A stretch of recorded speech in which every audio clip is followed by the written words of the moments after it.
Move your stuff out of the way. Then there won't be any problems. He ordered me like that. A place for you to sleep? The hallway is empty, isn't it? My husband made an unbelievable remark. Fine. I did as he wished and slept in the hallway. Afterwards, they would deeply regret their actions. My name is Helen, a 30-year-old office worker. I've been married to Richard for 2 years. We met through work. Our respective companies were business partners, and we were both in charge of the account. Initially, someone else had been in charge, but partway through, Richard took over, and that's when we met. Richard gave the impression of being a hardworking and serious person. After working together several times, Richard invited me to dinner, and that led us to exchange contact information. From then on, we started meeting privately as well, and began dating. Richard is 2 years older than me, very understanding and reliable. He always looks cool, taking care not to make me feel uncomfortable during dates. With his gentle and grateful personality, Richard looked incredibly wonderful. We continued to date, and about 2 years later, we decided to get married. I was very happy to decide to marry the man I loved, Richard. After that, we held a family meeting, introduced our families to each other, and then had our wedding ceremony. Many people attended our wedding, making it a memorable ceremony. Seeing Dad and Mom cry, I felt happy, thinking I had done something good for my parents. After that, we went on our honeymoon and began our married life upon returning to the country. Our married life was incredibly enjoyable, and I felt happy every day. Every morning I wake up to find Richard sleeping beside me, and every night I'd greet him with a welcome home. Simply eating meals together every day made me incredibly happy. On our days off, we often watched movies on Netflix because we both love films. We're more of indoor people, so we put a lot of thought into making our home time enjoyable. We invested in a comfortable sofa and even got picky about the coffee we'd sip while watching movies. I studied various things and became proficient in brewing coffee. I also often baked treats. Richard was pleased, saying it felt like being in a cafe while at home, when I served delicious baked goods and coffee while we watched movies. In this manner, we spent our days happily as a married couple. Before I knew it, 2 years had passed, and I thought we'd continue to create many more happy memories together. However, recently, there's been a presence that has started to bother me. Patricia, my mother-in-law. Until now, we had had a good relationship with my in-laws. Richard likes his parents' home, so we often visited, and I would occasionally accompany him. Both Patricia and my father-in-law were kind at those times. However, my father-in-law recently passed away due to an illness. After the hectic times of the funeral and other related events, Patricia started coming to our house quite frequently. "Richard has arrived." "Ah, welcome, Mom." Patricia would often come over to visit on our days off. It appears that Richard is the one inviting her. As the eldest son, Richard always seemed to make Patricia happy with his invitations. They would have joyful conversations every time, but they often spoke about family matters, making it difficult for me to join in. Moreover, Patricia would frequently complain about various things to me. "Do you make this kind of food every day? I feel sorry for Richard. The room isn't well cleaned. You're failing as a wife." Both of us are working, so we divide the household chores. Richard mainly takes care of the cleaning, and I try to make meals as simple as possible so it doesn't interfere with work. Because of that, I often freeze prepared dishes, but Patricia would randomly open our fridge and complain about what she found in the freezer. "You can make hamburgers on the same day, can't you? Serving frozen food is unthinkable. You're a housewife. You shouldn't neglect your chores." Patricia would say things like this, even though I am also working as a company employee. She doesn't seem to understand that. Well, I am also working, so I would like some flexibility in how things are done. Even when I say that, Patricia responds, "You're busy with just a part-time job. How pathetic." What is she misunderstanding? Patricia doesn't seem to think I'm a full-time employee. Every time I explain that I'm a company employee, she doesn't listen at all. Women can't possibly excel as company employees, after all. She completely disbelieves me, citing such outdated reasons. And what's troubling is that Richard seems to take Patricia's side. Or rather, he can't seem to break free from his mother. So even when I talk to him about Patricia, he doesn't seem to think she's in the wrong.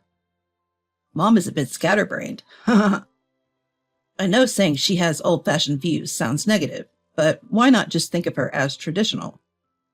He says things like this to me, but that's not the point. My issue is with her dismissing me based on outdated views. I couldn't care less what you call her way of thinking. However, Richard doesn't understand my feelings at all, and I had no choice but to endure the harassment. Then, Patricia began to get carried away and made an even more shocking statement. Maybe I should move into this house. What? This isn't a joke. Why would she even say something like that? Coming over to this house all the time is kind of tiring, so I was thinking maybe I should just live here. I absolutely do not want that to happen. But of course, Richard agreed. That's a great idea. Let's all live together. That's what Richard said.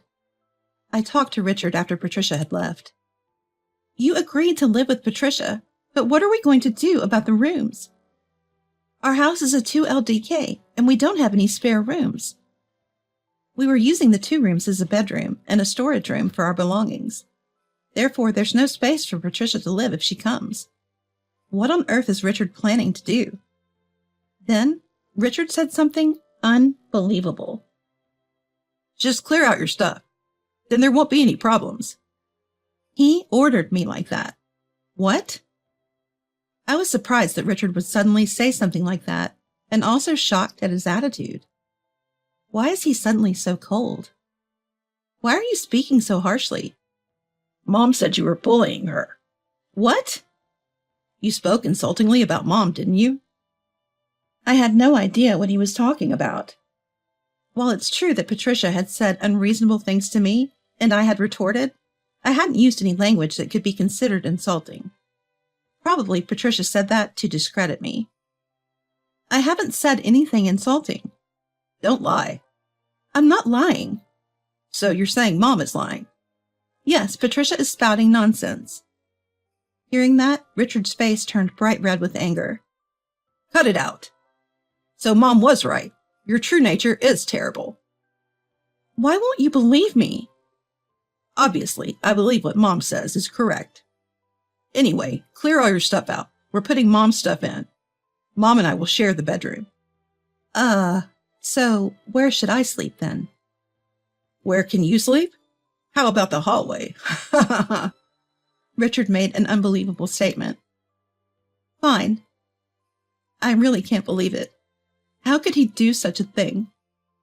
My affection for Richard cooled instantly. And when Patricia arrived, they really did clear out my stuff and put hers in. What's more, the bedroom was now being used by Richard and Patricia, leaving me without a place to sleep. I couldn't believe they would actually make me sleep in the hallway. Richard and Patricia smirked at me as I stood there, stunned. But I won't give in to such people. As they wished, I slept in the hallway, no matter what. Later, Richard and Patricia would deeply regret this. To sleep in the hallway, I bought a high-end sleeping bag so that my body wouldn't ache. Surprisingly, I could sleep more comfortably than when I was in the bedroom. This might actually work for my lifestyle.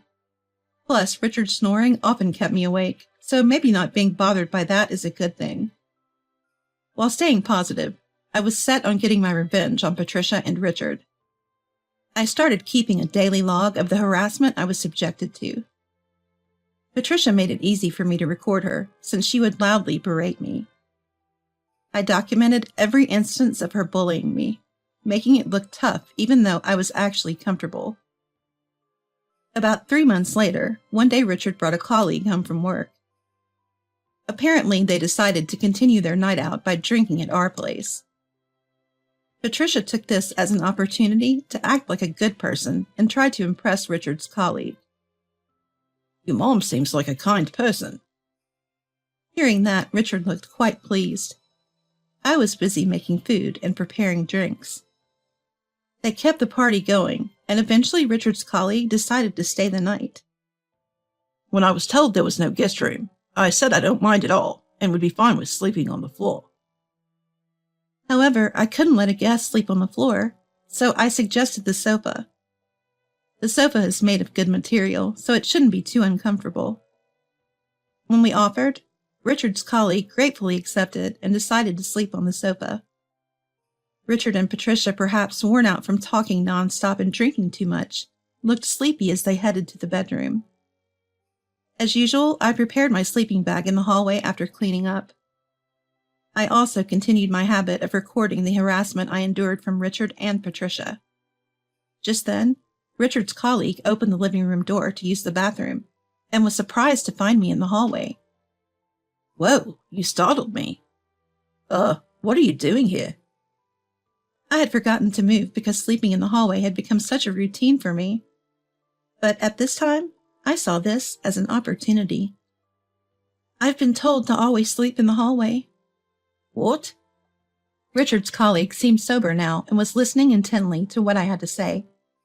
"Is he really making you do this?" "Yes, he told me there are too few rooms, so Patricia's stuff goes inside and mine goes out. I was even locked out of the bedroom I used to share, so now Patricia sleeps there instead." "Wow, that's messed up." His expression showed clear disgust after hearing my story. He then seemed curious about what I was writing. "What are you writing there?" This is a daily record of the harassment I endure. Having something like this can be advantageous in case of a divorce." "I see. May I take a look?" "Yes, of course."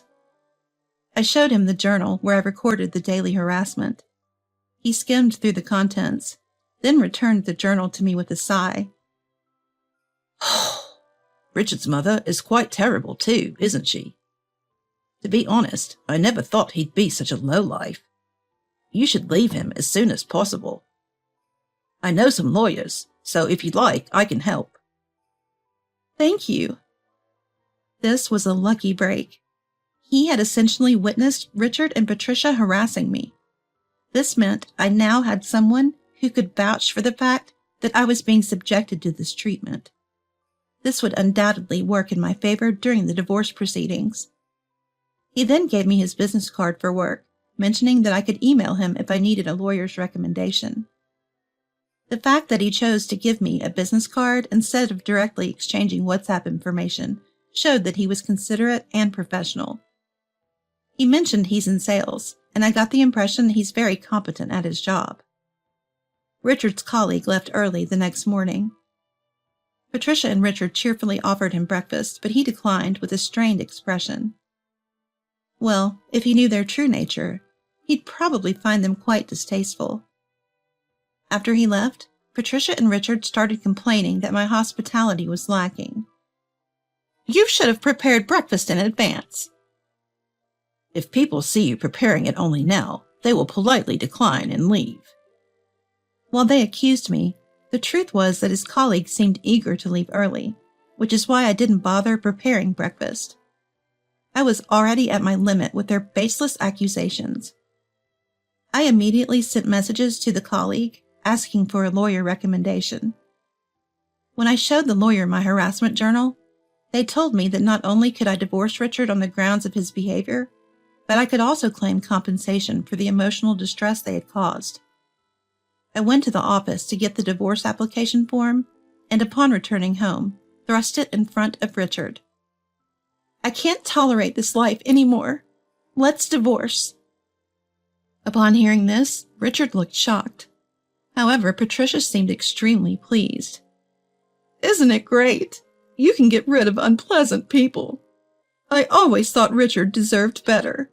He should remarry a young woman at work and have kids soon." Patricia said that, and Richard also seemed keen to divorce me. "That's absolutely true. I've decided to break up with you, haha." Saying this, Richard filled out the divorce papers.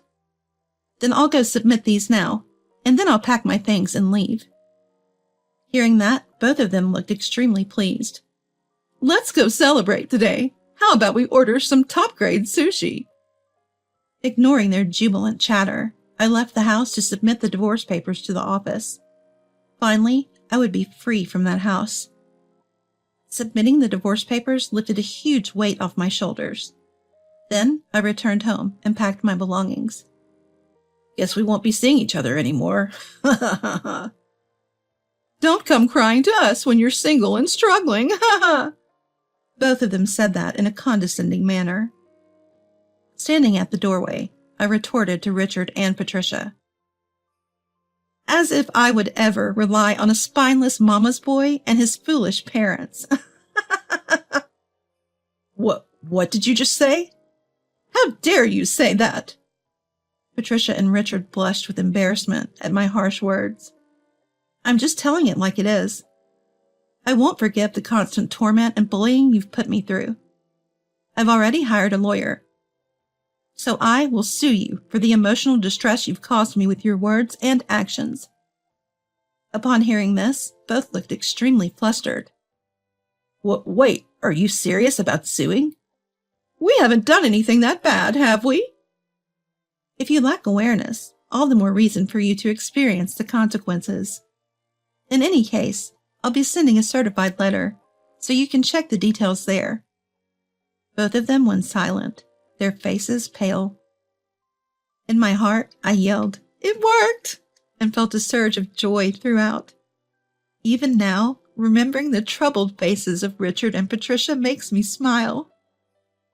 Afterwards, I went through my lawyer to claim compensation from Richard for causing me emotional distress through his words and actions.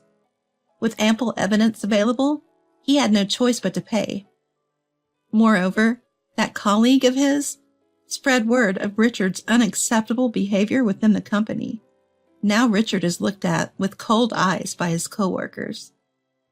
He's whispered about behind his back, referred to as a pathetic man who hurts others with his terrible words and actions, and he's reportedly feeling quite uncomfortable.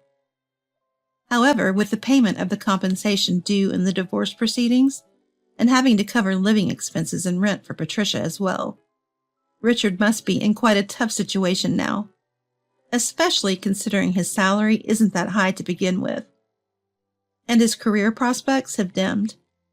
But it's all Richard's own fault, and I really think he got what he deserved. On the other hand, I've started living in a single-bedroom condominium near my workplace, and am enjoying very comfortable days. Being close to the office allows me to work overtime until the last minute, and I'm able to achieve good results in my job. For now, I plan to focus on my career, aiming for advancement while living a work-centered life.